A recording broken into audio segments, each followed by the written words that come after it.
इंदौर के एमवाय अस्पताल के जूनियर डॉक्टर ने अस्पताल प्रांगण में कैंडल जलाकर और हॉस्पिटल से एमजीएम मेडिकल कॉलेज तक कैंडल मार्च निकालकर अपना विरोध प्रदर्शन किया। दरअसल पिछले 3 दिनों से लगातार पूरे प्रदेश में जूनियर डॉक्टर्स की हड़ताल जारी है। ऐसे में अब तक सरकार ने उनकी मांगे नहीं मानी है। जूनियर डॉक्टर का कहना है कि सरकार ने उनकी 4 प्रमुख मांगे मान ली है, जिनमें स्टाइपेंड और सुरक्षा शामिल है, लेकिन अभी तक सरकार ने कोई लिखित आदेश जारी नहीं किए गए हैं। उनका यह भी कहना है कि उनके जुड़ा अध्यक्ष के घर पुलिस भेजी गई है। जब पूरे कोरोना काल में लोगों की सेवा कर रहे थे तो पुलिस भेजकर सरकार क्या साबित करना चाहती है। अगर अब भी सरकार ने जुड़ा की बातें नहीं मानी तो वे आगे भी यह हड़ताल जारी रखेंगे।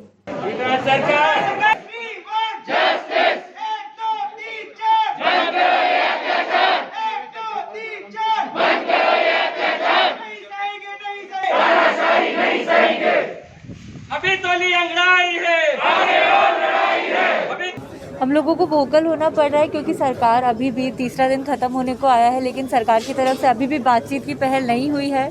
हमारे प्रेसिडेंट्स अभी भी भोपाल में है, 3 दिन से वो भोपाल में है। सारे रीजनल जेडीएस के प्रेसिडेंट भोपाल में ही है, लेकिन तब भी उनसे बातचीत करने के लिए सरकार तैयार नहीं हो रही है।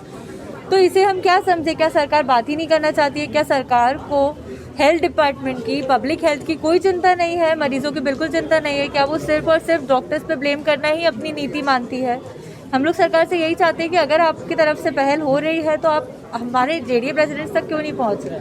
आज इस कैंडल मार्च प्रदर्शन के 2 मुख्य कारण थे। एक तो हमें सरकार के प्रति गुस्सा भी अपना दिखाना था कि हम लोग चुप नहीं बैठने वाले हैं। किसी न किसी तरीके से हम प्रोटेस्ट अब करते रहेंगे जब तक आप हम तक नहीं आते हैं। और दूसरा, एक बहुत ही ख़राब इंसिडेंट है असम, जहाँ पे डॉक्टर के ऊपर हमला हुआ है। कोविड में पोस्टेड डॉक्टर थे जिन्होंने एक ऑलरेडी जो कॉम्प्रोमाइज़ हालत में आया था पेशेंट, उसकी मृत्यु का समाचार जब उसके परिवारजनों को दिया तो उन लोगों ने उसे इतनी बुरी तरीके से पीटा है कि आज उसे अस्पताल में भर्ती होने की ज़रूरत पड़ी है, जिसके वीडियोज़ आप चाहे तो सोशल मीडिया पर वायरल हो रहे हैं। आप प्लीज़ उस इंसिडेंट को बताइए। कोरोना वॉरियर्स लोग कह रहे हैं इतनी जानलेवा बीमारी है, उससे इतनी मॉर्टेलिटीज़ हो रही हैं। अब अगर उसके लिए अगर हम लोग कुछ खबर देते तो क्या ये तरीका है किसी डॉक्टर से बर्ताव करने का? अस्पताल आने का मतलब है कि मरीज़ एकदम अच्छा हो जाएगा? क्या आपने इतना वेट क्यों किया कि आपके मरीज़ की हालत इतनी ख़राब हो गई? और इसके लिए उस डॉक्टर की क्या गलती? क्या वो ड्यूटी पे था, ये उसकी गलती थी? इससे अच्छा तो वो ड्यूटी पर ही ना होता, वो अस्पताल में ही ना होता। क्या माना जाए, अब लगातार आश्वासन ही मिल रहा है और इसी का कारण है कि अब जब भी आश्वासन मिलता है जूनियर डॉक्टर्स काम पे चले जाते हैं, अपनी ड्यूटी पे लौट जाते हैं, लेकिन फिर वह आश्वासन की जो सीमा टूटती है तो फिर से उन्हें स्ट्राइक करना पड़ती है।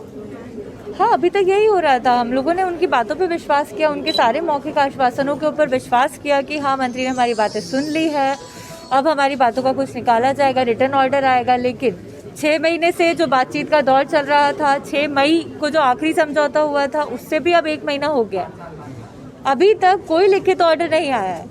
कल भी सारंग जी ने इंटरव्यू में कहा था कि उन्होंने 4 मांगे मान ली है। हम खुश हैं, आपने 4 मांगे मान ली, बहुत बढ़िया।